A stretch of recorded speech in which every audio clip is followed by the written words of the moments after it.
here. I'm so excited to be sharing this video with you guys.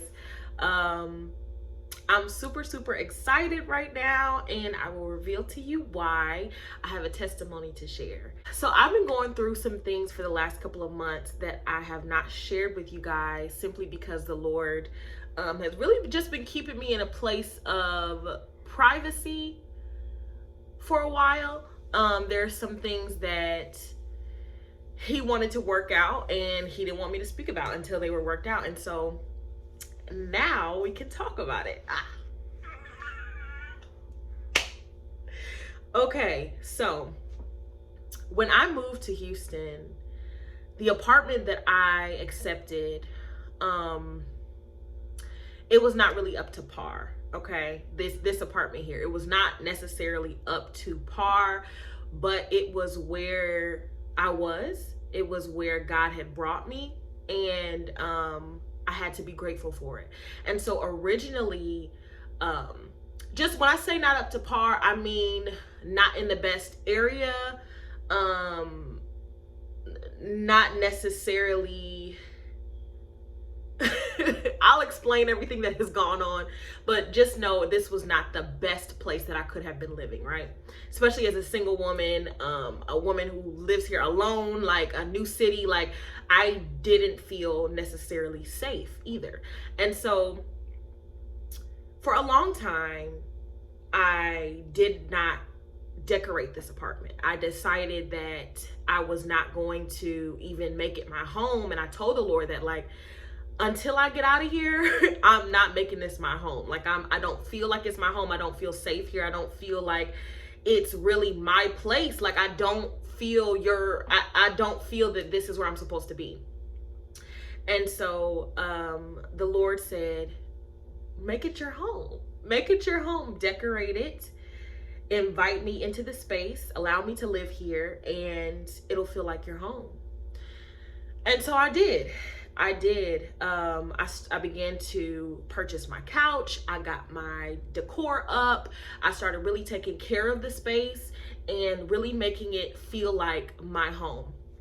And so things began to arise over the course of my lease agreement staying here that were just absolutely unacceptable. Absolutely far beyond unacceptable.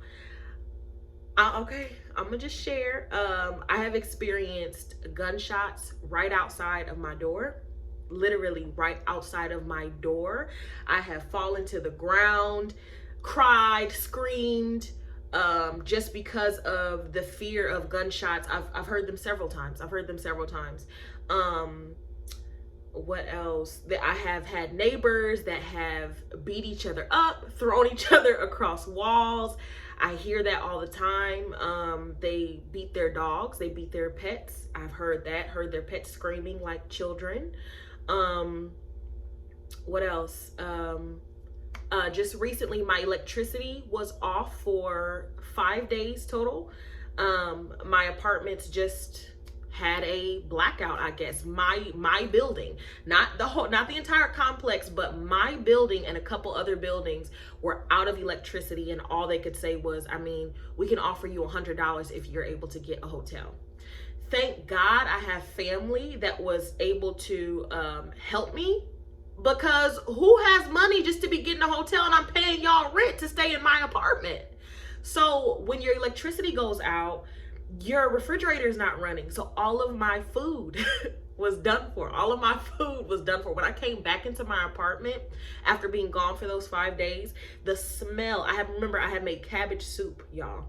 The smell of rotten cabbage soup from the refrigerator was permeating throughout my entire apartment. There were gnats in my apartment.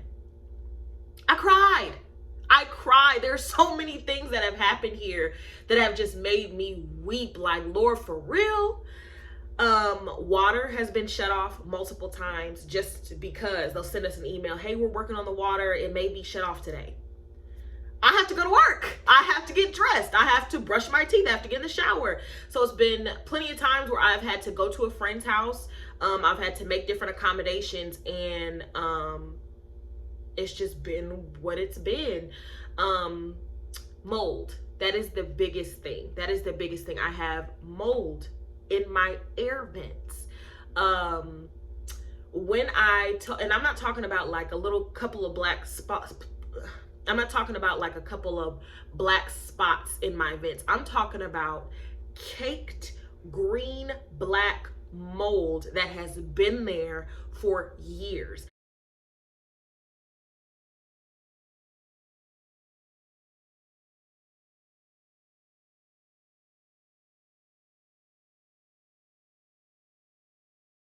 This is not something that could have accumulated over months. It's been there for years. Inside of my bathroom, at the ceiling, there were mold and mildew stains inside of the closet. These are things that I was not aware of until I had been here. And so even when it comes to maintenance and maintenance issues, they never ever fixed things the way that they were supposed to. Things would break right after they fixed them, or it was half done, or it was not an exemplary job. It was always something. And so the biggest thing for me was the mold, because they had a guy come out and he scraped the mold out of the vents. So when you are manipulating mold like that and scraping it like that, what you're doing is pushing it out into the air. So he scrapes it out onto my floor, which he asked for my broom to sweep it up. And then he proceeded to spray paint my vents so that you could not see the black, so that it would look white on the inside. So now you're spray painting over mold that you haven't successfully removed.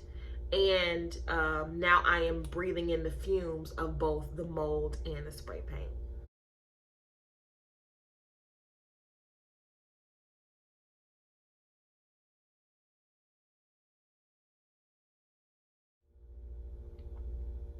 These are things that I dealt with for months. These are things that I dealt with for months. I had gone to my apartments when I first heard the gunshot. That was enough for me. That was enough for me. That was the first time. Before I even knew about the mold, it was the gunshot for me. I went to my apartments and told them, that I didn't feel safe and that I simply needed to be moved to the front of the neighborhood where there wasn't as much crime going on, or there wasn't as much of all this nonsense going on in the back. Why would y'all put me in the last building in the back? And I'm a single black woman. When I came here, I told y'all that I'm moving from a different state and I'm going to be alone. So I need to feel secure. They didn't have security at first. Now they have a security team that walks the premises, but they didn't at first. And so the only reason that they got the security team was because of the crime that was going on in the neighborhood. Long story short, I have had email correspondence. I have had meetings. I have had 2 different times people have walked my apartment. People have taken pictures of the mold. They've seen what I'm talking about. I have videos of the man spray painting the mold over the vents. I've gone through the apartment association. I've done my due diligence, okay? I have done my due diligence. And I have prayed. I have fasted. I have talked to God about this so much and pleaded with him that if he would just allow me to get into a better space, I would be so grateful. I would be so grateful. And so what I knew that he wanted me to do was to be a good steward over my home now. And so I kept my house clean. I made sure that I was grateful. I kept my bills paid. I kept my rent paid, despite not wanting to pay these people my rent because of the electricity issues and because of other things that kept coming up. And despite that, I still was obedient to the Lord when he told me, just pay your rent, just do your thing. I'm going to handle it. So he kept telling me, I'm going to handle it. Trust me. I'm going to handle it. Trust me. The last situation was where I just said, I would like to be completely let out of my lease. After the electricity situation, that was just the icing on top, because now y'all are showing me that you can make my situation unlivable and still force me to pay my rent. That's not going to happen. That's not going to happen. You're going to let me out of this lease. So what happened was I sent them an email, and every time I would go up to the office, I got a runaround about the answer to the email. Oh, we're looking into it. Yeah, I've got to contact my resident relations manager. Oh, I'm not in charge of that. Oh, you can talk to her, but she's not gonna. Well, we just have to wait for an answer. Constantly, I was getting the runaround about whether or not I could peacefully be let out of my lease. I'm not breaking it. I'm not going to be responsible for early termination fees. Because of your negligence, you're going to let me out of my lease. That was what I was requesting. And so I got the runaround for months. And my mom kept pressuring me like, keep going up there, keep being consistent, Delon. Don't let them feel like they can punk you. Don't let them feel like, and I was like, God. I was like, Lord, for real? Like, you see how they doing your girl. You see how they are doing your daughter, Dad. Like, you got to get these people. So anyway, long story short, yesterday was the day, y'all. Yesterday was the day. And it's crazy because I hadn't told anybody, but the Lord told me December 13th. I remember he highlighted that date for me. And December 13th, it also, I'm not going to tell y'all the rest, but he highlighted that date for something else that is going to come to pass in my life as well. But I was like, okay, I hear you. You know what I'm saying? In prayer. And so he tells me January is when you're going to move out. And so I'm like, okay, I hear you. And I trust you. And I come into agreement with what you said. I don't see that. I don't understand that. You've seen how I've been going back and forth with these people. I have not received an answer from them. And we're already in December. So what you mean I'm moving out in January? Okay, I trust you. I hear you. Boom, bam, pow. So this is where I was in my thinking, but my spirit was in full agreement with what the Lord has said. So he tells me to go up to the office, and I was off of work on Monday and Tuesday. And so I was going to go on Monday, and he says, no, go tomorrow at 10 o'clock. And so I'm like, okay, cool. So I go into the office on Tuesday, 10 o'clock. This is yesterday. I go in there and I talk to the guy who I have been talking to, y'all. This is not the first time this man has seen my face. He rolls his eyes up when I come in because he knows, hey, how you doing, Miss Williams? Yeah, I'm here again. It's me. So I go in and I'm talking to him and I'm just telling him straight up. And before I had gone in there angry, there's been times when I've gone in there with receipts and my pictures to show him what's going on. There's been so many times that I've talked to him. He's seen me in different facets. But this time I went in there and I had the presence of God. I had the Holy Spirit. Told him simply, I need to be let out of my lease. I need to be let out of my lease. We've talked about this. We have email correspondence. And now at this point, I need an answer today. And so he says, okay, look, I can get you an answer today at 2 o'clock. If you can just wait until 2 o'clock and get you an answer today at 2 o'clock. So I go home and I cry again. And I said, you know what, Lord? I know that he's not going to call me at 2 o'clock because this is not the first time that this man has told me that he's going to do something and he has not come through. This is not the first time he has set a phone call meeting with me and did not call. This is not the first time. So I can't trust his judgment. I can't trust his word. And he keeps pushing me off. And so I have decided that I'm not doing anything else. God, if this doesn't work, if me going up to that office today, if that doesn't work, I'm not doing anything else. I'm going to allow myself to finish out this lease. I'm going to do what I have to do, and I'm going to move out in October of next year when my lease is up. That's it. Took my hands off of it because I was so sick of this. It was taking a toll on my mental health. It was taking a toll on my spiritual health. It was taking a toll on my emotions, not to mention my natural health, because I'm breathing in the mold from these vents that they don't care about fixing. So I said, Lord, I'm done. Y'all, 2 o'clock rolls around. I didn't get a phone call. I went to sleep because I said, if I stay awake and stare at this phone waiting for this phone call, I'm going to get upset, and I can't allow myself to get upset. So I'm going to take a nap. I'm going to relax, and then I'm going to get up, do what I got to do. I get an email at 5 o'clock p.m. That's right when the office closes, y'all. 5 o'clock p.m. And they said, Delon, we have granted your request. Woo! We have granted your request. Thank you, Jesus.